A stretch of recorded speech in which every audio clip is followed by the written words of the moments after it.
Hi everyone, today's session is on Unit 3.27, the English legal system, and my name is Shazia Khan, and today we will be looking at the assignment discussion on the English legal system.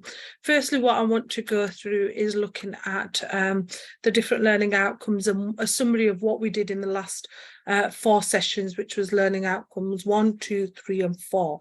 So learning outcome 1, we looked at understanding the key principles of English law. We looked at introducing an Act of Parliament. We looked at the different stages of lawmaking in regards to when a bill becomes a law and what stages they have to go through in regards to the House of Lords and House of Commons. We went through the first reading, second reading, committee stage, third reading, House of Lords, House of Commons, royal assent, and then the law is implemented in the bill becomes a law. We looked at the different stages and how each stage is discussed and what happens in each of these stages.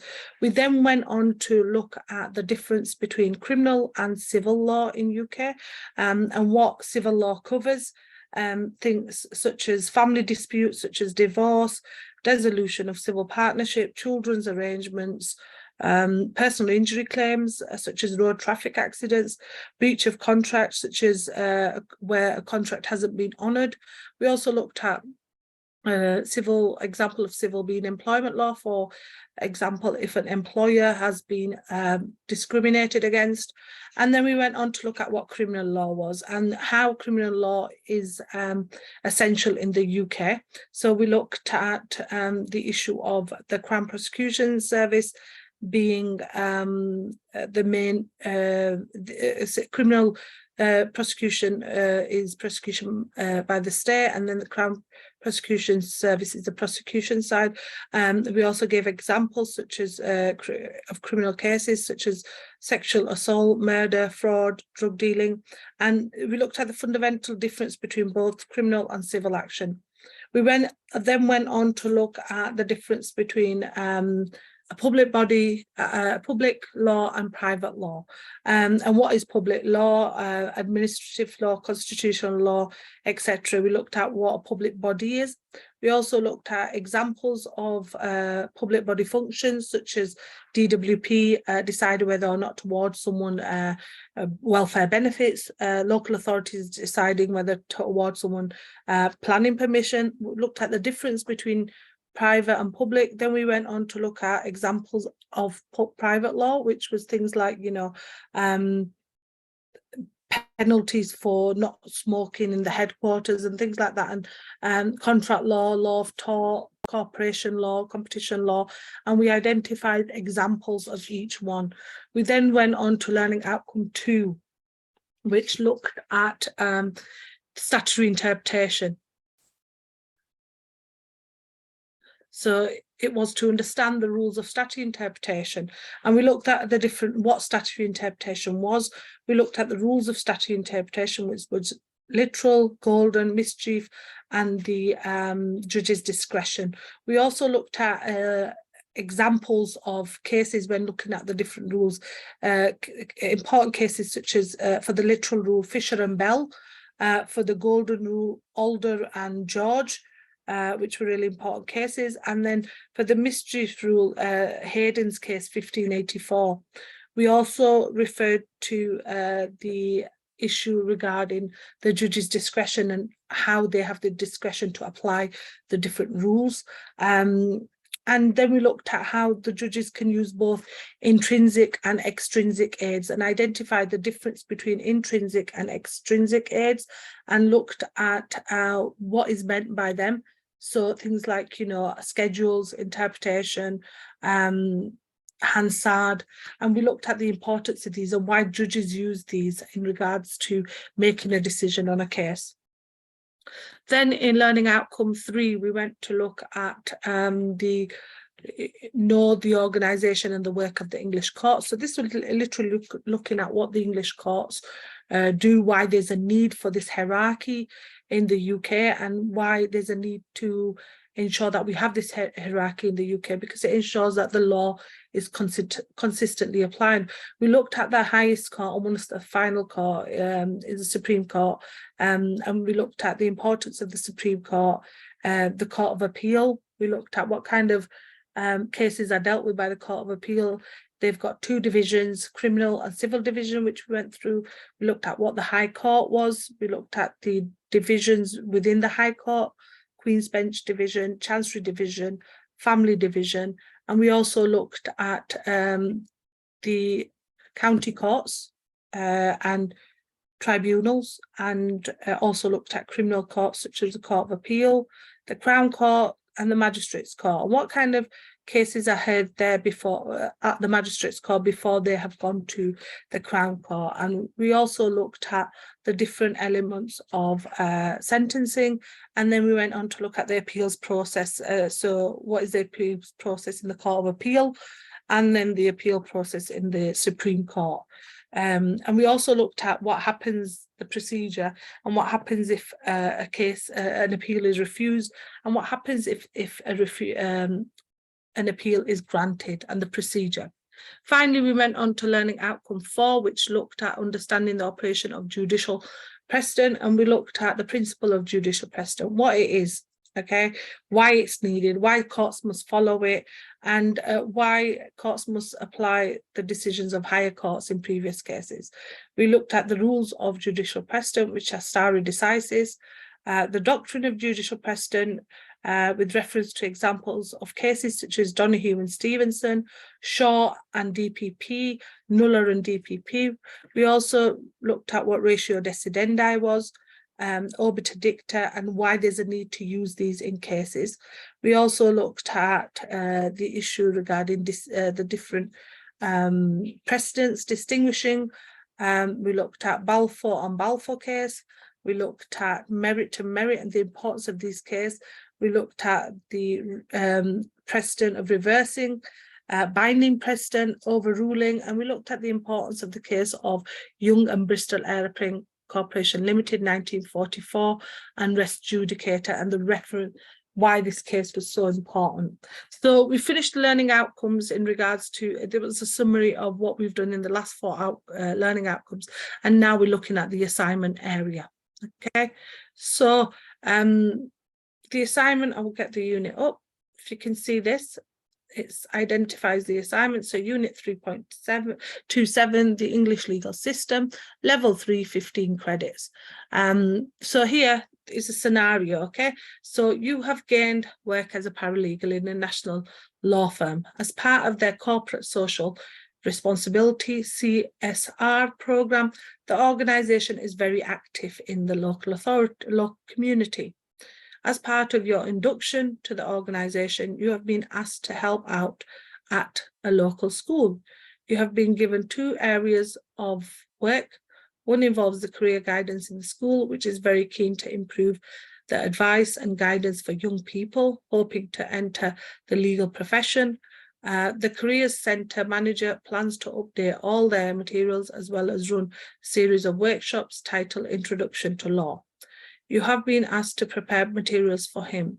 You will produce presentation materials, supporting notes and handouts.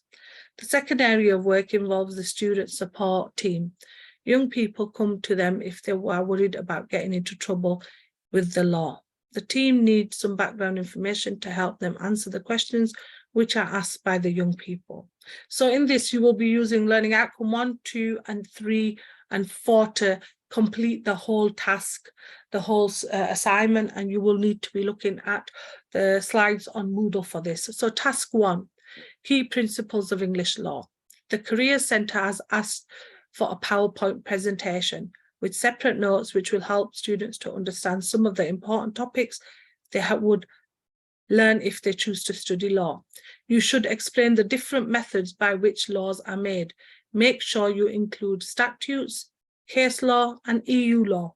Okay, so that's one element of task 1. The second element is you need to differentiate between criminal and civil law. Thirdly, you need to differentiate between public law and private law, which we've just gone through in learning outcome 1. To gain an extension to gain a merit, you need to explain the process by which a bill becomes legislation. And that's learning outcome AC 1.1, 1.2, and 1.3. And that will be looking at the process from first reading, second reading, House of Lords, House of Commons, committee stage, third reading. You need to look at that to gain a merit award. Task 2, you need to look at statutory interpretation. The students need to understand some of the detail which is required by professionals. Produce 2 information sheets for distribution at the workshops, which, number 1, explain the traditional techniques of statutory interpretation and how they are used. So you look at the golden, the literal, the golden literal, and then the judge's discretion and the mischief rule. And then number 2, you describe intrinsic and extrinsic aids, which we looked at in learning outcome 2 to get some examples with reference to cases. Then you look at the extension of activities. So to gain a merit grade, you must also include an information sheet 2, an explanation of how intrinsic and extrinsic aids are used by the courts as an aid to statutory interpretation. Now, so you need to look at both intrinsic, but that needs to be in your information sheet that you produce. To gain a distinction, you must also include in information sheet 1 an analysis of how the techniques of statutory interpretation have been used in specific cases. So you need to look at statutory interpretation in case law. You need to look at cases such as maybe Donoghue and Stevenson, Whiteley and Chappell, the case of London and N.E. Berryman. So there's loads of cases that you can look at in regards to this. That's learning outcome AC 2.1 and 2.2. Task 3, support materials on English course. The school is building up materials for the library on careers in law. The school library has asked you to prepare information which you can put on the school intranet, in which you need to describe the court hierarchy for both criminal and civil law. So you need to look at the court structure. You need to look at the different structure for civil law, and you need to look at the different structure for criminal law. And then number 2, in task 3, you need to explain the process of appeals. So you need to look at the process where if you get granted an appeal or if you get refused an appeal, you need to look at the Court of Appeal. You need to look at the Supreme Court in regards to that. Now, to gain an extension, look at the extension activities. To gain a merit, you must also look at explaining the types of cases heard at each level in the court hierarchy and the powers of the different courts. So when you look at the different courts and the cases, you need to identify what cases are heard there. For example, in magistrates' court, you would look at more minor cases, and then if the cases are severe, they would then go to the Crown Court, and then in the Crown Court, there would be a trial, and a judge and jury would decide on that. To gain a distinction, you must explain the relationship between English law and European Union law. And that's LO3, AC 3.1 and 3.2. Then task 4, the operation of judicial precedent. The student support manager has been asked about the details of the court hierarchy and how they work. He knows that judicial precedent is critical and involves the application of several principles. However, he has asked you to outline these procedures. Produce detailed notes for him which he can use to support young people. These notes should include explaining how the rules of stare decisis, ratio decidendi, and obiter dicta are used. Then you need to also look at differentiating between distinguishing, reversing, binding, and overruling, giving examples of how they're used in specific cases. So you need to look at cases when you look at that. You need to identify cases where they have used binding, overruling, and distinguishing. Like in distinguishing was the case of Balfour and Balfour, Merit and Merit. You need to look at these cases. Then you need to describe how the courts are bound by each other with reference to the case of Young against Bristol Aeroplane Corporation Limited, 1944, ALLER 293, and you need to explain the reference of this case and why the courts are bound and why they use this case as relying on other cases. You need to then explain the impact of res judicata for the extension activities, and to get extra marks to gain a merit grade. Your notes must also include overruling, explain the impact of the use of distinguishing, reversing, binding, and specific overruling in specific cases. And that's learning outcome 4.1, 4.2, 4.3, and 4.4. And you look at cases, as we mentioned, the Olympia Oil case and Produced Brokers 1914. You look at Jones and Secretary for State Social Services 1972 for distinguishing. Balfour and Balfour, again, I mentioned that case earlier, and that's quite an important case for distinguishing.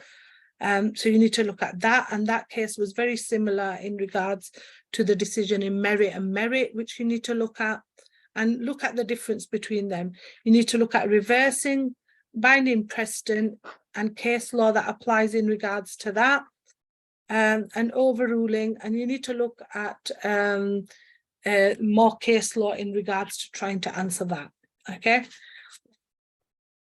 So what you need to look at in regards to that is in each task, you need to do each task individually, and you need to identify each one.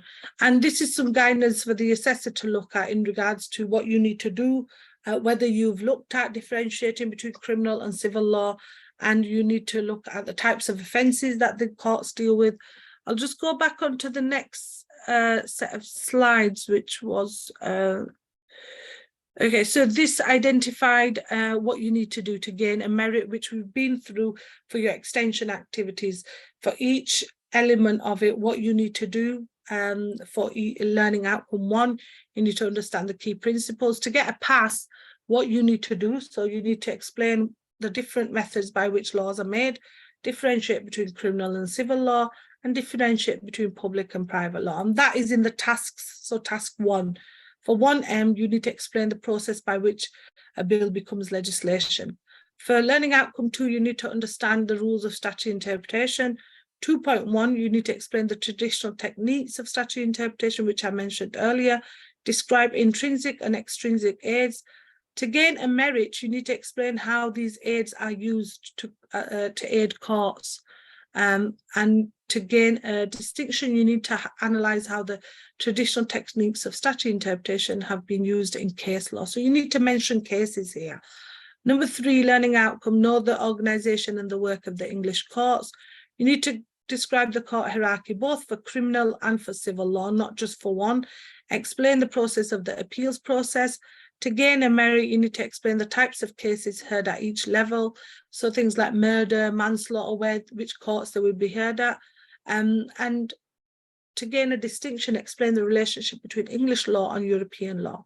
Learning outcome 4 is to understand the operation of judicial precedent. 4.1, to explain how stare decisis, ratio justendi, obit dicta are used.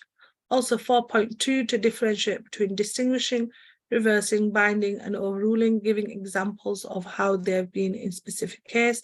To gain a merit, to explain the impact of the use of distinguishing, reversing, binding, and overruling with specific cases. 4.3, to describe how courts are bound by each other with reference to Young versus Bristol Aeroplane Corporation Limited, 1944, and explain the impact of res judicata.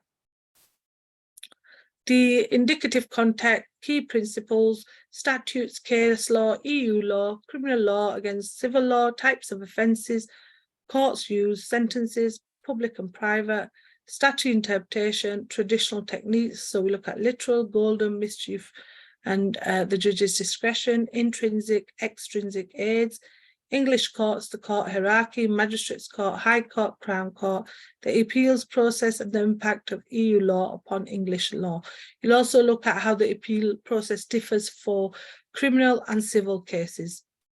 And then you look at judicial precedent with reference to the rules, the impacts, and the cases of interest. So you need to look at all the learning outcomes to get the best mark you want. So if you want to get your distinction and your merits, you need to be doing the extension activities. If you just want to get a pass, you will only do the activities that are there. So the extension activities help you identify, and always when you're doing this in your assignment, always put a heading on so that you're able to identify which part. So task 2, and then what part you're doing and what learning outcome it is. So it's clear for the person marking it that you're able to identify what you're doing. And if you're doing the extension activities, identify the extension activities. So, you know, the headings for each part of the question. Also include your name, your course ID number, what unit you're doing when you are submitting your assignment onto Learner Works, and also identify any sort of issues in regards to, you know, doing the tasks. But you need to do the tasks clearly. Harvard referencing is also really important when doing these tasks as well, and referencing everything you do, because that identifies the structure and the system that we're using for Harvard referencing. Okay, so this covers the elements in regards to your assignment for Unit 3.27, the English legal system, and Level 3, and it's 15 credits. So this is the final session on the assignment discussion. If there's any, this is on Moodle for you. If there's any sort of resources, additional reading, everything is on Moodle for you to use to help you with the assignment. The PowerPoint slides, additional cases, additional resources for you to complete this assignment. Thank you for attending today's session.